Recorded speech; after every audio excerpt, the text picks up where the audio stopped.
এইটো যিটো মই ৰাজনৈতিক সিদ্ধান্ত লৈছোঁ এইটো মোৰ বাবে ব্যক্তিগতভাৱে বৰ বেদনাদায়ক এটা সিদ্ধান্ত। এই সিদ্ধান্তটো ল'বলৈ পাই মুঠেই সুখী নহয়। কিন্তু এনেকুৱা ধৰণৰ পৰিস্থিতিৰ কংগ্ৰেছ দলত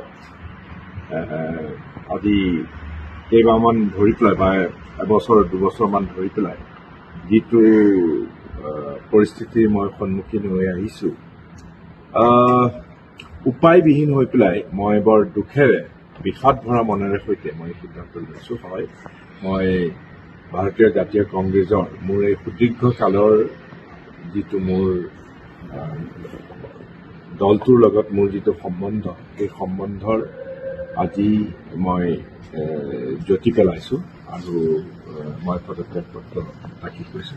বিজেপি দলে বিচাৰিছে যদি মই তেওঁলোকক যোগদান কৰোঁ তেতিয়াহ'লে তেওঁলোকে এটা প্ৰস্তাৱ আগবঢ়াইছে মোলৈ যে মই এইবাৰ বিধানসভা নিৰ্বাচনতে অংশগ্ৰহণ কৰিব লাগে।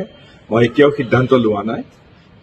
মই মোৰ পৰিয়ালৰ লগত, কাৰণ এইটো বৰ এটা মোৰ পৰিয়ালৰ মাজতে এইটো এটা বৰ বিষাদ ভৰা সিদ্ধান্ত হ'ব, মই এটা সিদ্ধান্ত গ্ৰহণ কৰিছোঁ। মোক কৈছে, মইতো এতিয়ালৈকে সিদ্ধান্ত লোৱা নাই।